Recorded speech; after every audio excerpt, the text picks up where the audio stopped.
So he's mad now? Patrice Talon is fuming. Not because terrorism is rising, not because his people are in danger, but because the Sahel giants didn't show up to clap for his Independence Day parade. He sent out invites like a forgotten uncle at a family wedding, expecting applause, red carpets, and military salutes. But the AES didn't even blink. No response, no show, just pure stone-cold silence. And that silence?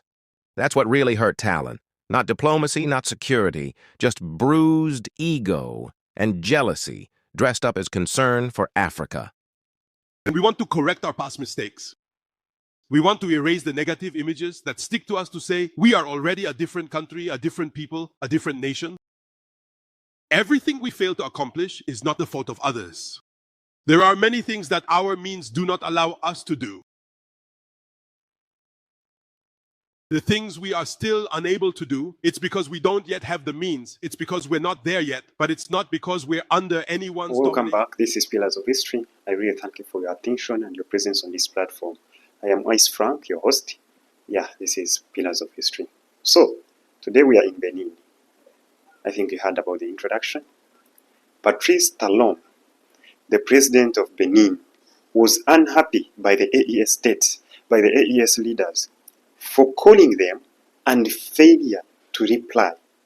This was not a humiliation, rather it was a show of power that the Sahel is holding power now. This is why Benin, under Patrice Talon, had during the ECOWAS sanctions, placed sanctions on Niger. And the AES states have been accusing Benin of sabotage and becoming a French base for covert operations against the AES states. So there have been some tensions, not some tensions, but high tensions between the AES and Niger. So when Patrice Talon tried to invite them on his military parade, of course, the AES leaders turned the invitation down.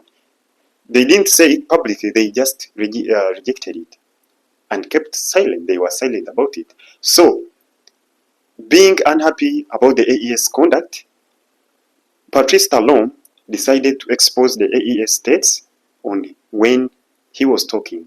But also, there was a journalist who ashamed him in public. So that's how politics are going.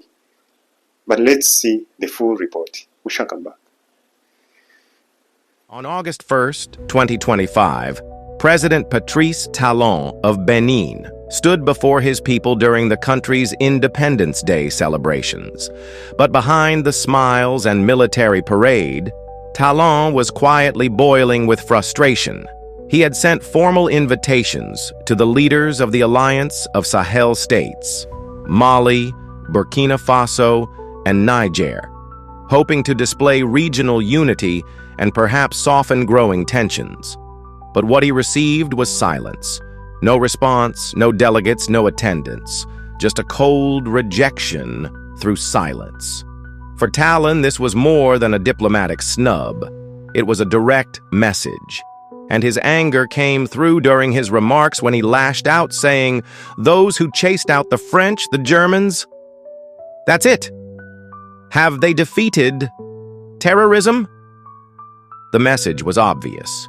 He was criticizing the AES countries for their decision to remove Western forces, especially France, from their soil. Talon used the occasion to question whether this anti-colonial stance had yielded any results in the fight against terrorism. His frustration wasn't just about security, it was about feeling excluded, ignored, and perhaps even outshined. Online, his comments didn't go unchallenged. Critics quickly reminded him that Benin, despite maintaining close ties with France since 1960, has also not defeated terrorism. One user pointed out Macron's own words that Benin is not structured for arms purchases, even after decades of cooperation. Another observer emphasized that Niger is 10 times the size of Benin, making direct comparisons between the two countries unrealistic. Others went further, accusing Talon of jealousy. suggesting that what truly stung him was the growing influence and independence of the AES, a bloc moving forward without needing his approval. Whether President Talon is angry or not, the AES stance remains firm. Their silence was not a mistake. It was intentional. The alliance sees Benin as heading in the opposite direction, a government still deeply embedded in foreign influence, especially French policy.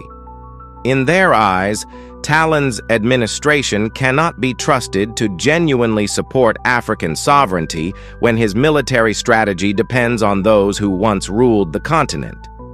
For the AES, sovereignty is not symbolic. It is practical and necessary.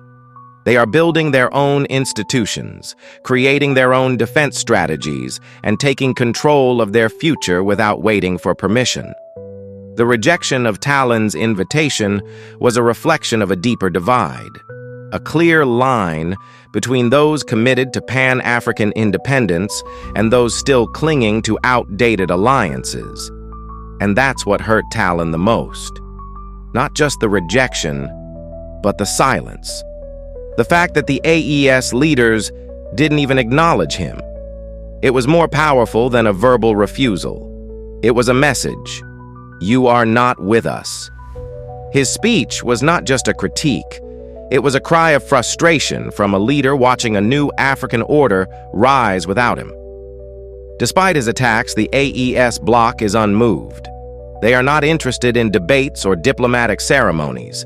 They are focused on results, unity, and genuine sovereignty. And whether Talon agrees or not, they simply don't care.